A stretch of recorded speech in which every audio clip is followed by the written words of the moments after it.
Wanawake wengi hupitia mabadiliko mbalimbali ya mwili wao, lakini wakati mwingine hawajui chanzo ni nini. Watu wengi ambao mmekuwa mkipitia changamoto nyingi za hormones na hamjui chanzo ni nini, hamjui dalili ni zipi, haujui ufanye nini ili uweze kurejesha mwili wako sawa.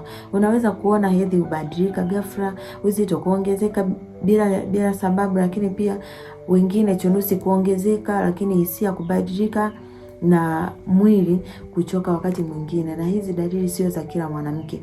Wanawake wengi mmekuwa mkitofautiana dalili, lakini changamoto inakuja kuwa moja, kwamba changamoto ni hormones zimevurugika, hormones zenu zimevurugika. Na mara nyingi watu hudhani kwamba ni kawaida, lakini wakati mwingine hizi zinaweza kuwa dalili za mvurugiko wa hormones na kusababisha changamoto ambazo sio za kawaida na mbaya zaidi.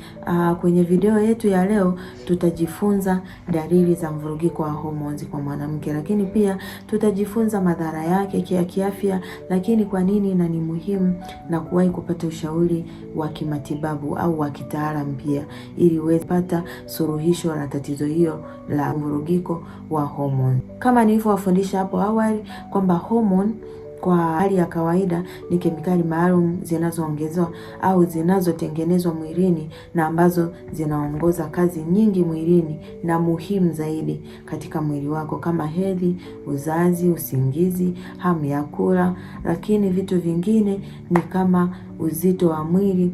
Hizo zote ni hormones ambazo zinatumika kwenye mwili wako.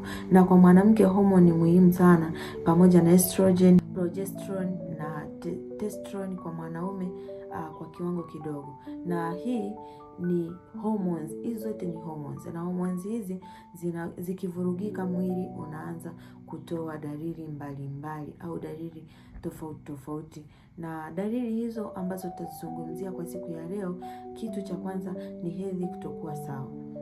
Hedhi kutokuwa sawa, hii ni dalili kubwa sana kwamba mwanamke anaweza kupata hedhi mapema sana, kuchelewa kutoka damu nyingi kupita kiasi au kupita kawaida kulingana na alivyokuwa anatoka, lakini pia kukosa hedhi kabisa. Changamoto ya hormones. Haya mabadiliko haya yanaweza kuonyesha kwamba hormones zimevurugika na haziko sawa kabisa, lakini pia kuna kuongezeka au kupungua kwa uzito ghafla mwilini mwako. Lakini kuna changamoto nyingine au dalili nyingine ya chunusi kuongezeka na mabadiliko ya ngozi.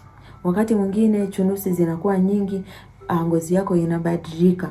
Chunusi nyingi, ngozi yenye mafuta sana, na mabadiliko yasiyo ya kawaida kwenye ngozi yako. Na hili tatizo hutokea pale hormones zako zinavyokuwa zimeongezeka sana kupita kiasi au zimepungua sana pia kupita kiasi. Lakini pia kuna nywele kupunguka au nywele kuota sehemu zisizo za kawaida. Baadhi ya wanawake huongeza nywele kichwani na huota nywele nyingi usoni, videvu au kidevu, kifuani wengine na tumboni wengine.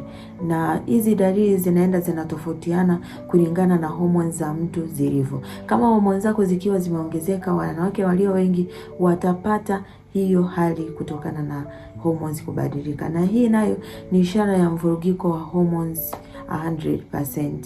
Kuwa makini. Lakini kuna dalili nyingine tutaiangalia kwamba ni uchovu wa mara kwa mara kwa wewe mwanamke, kujisikia umechoka kila mara, na hata kama ungepumzika vizuri, pia inaweza kuwa dalili ya hormone. Na hormone zina changamoto nyingi, kwa tuwe makini sana. Lakini changamoto nyingine au dalili nyingine ni stress na mabadiliko ya hisia. Mwanamke anaweza kuwa mwenye hasira sana, huzuni sana, lakini pia stress pia kupita kiasi. Hiyo ni tatizo la hormone. Lakini kuna kukosa usingizi, dalili hiyo. Hormones zikivurugika, usingizi nao unakuwa wa shida sana. Unakuwa unakosa usingizi ukihitaji kulala, si ndio? Na dalili nyingine ambayo tutaiangalia ni kupungua kwa hamu ya tendo la ndoa. Hii huwa inatokea sana na inaathiri mahusiano mengi sana. Lakini dalili nyingine tutaiangalia ni ugumu wa kupata ujauzito.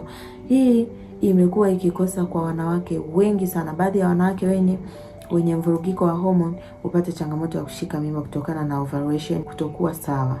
Lakini kitu kingine tutaangalia pia madhara gani ambayo yatatokea. Madhara ya kwanza ni matatizo ya uzazi kama nilivyowafundisha. Utapata pressure, utapata sukari na magonjwa ya moyo. Kwa hiyo kuwa makini. Kuna matatizo ya afya ya akili pia, lakini pia kuna kupungua kwa tendo la ndoa kama nilivyowafundisha, na dalili kama chunusi, nywele kutoka usoni, lakini pia kuongezeka kwa uzito. Hiyo pia ni changamoto. Lakini kuna kuathirika kwa mahusiano. Mahusiano mengi yanaathirika kwa sababu utakosa uzazi, tendo la ndoa litakosa, kwa hiyo utajikuta unakuwa mpweke kwa kiwango hicho. Kabla sijahitimisha, kuna vitu vingine utapaswa ufanye ambavyo nitavifundisha kwenye video inayofuata. Kwa wewe mwanamke au mwanaume ambao utahisi una dalili hizo, unatakiwa uende hospitali ukapime hormones. Vipimo vya hormones vipo ambavyo unaweza kujua kwamba hormones zako zimeshuka au zimepanda. Na pale ambapo ukishajua hiyo, tutakupatia suluhisho la changamoto yako pia.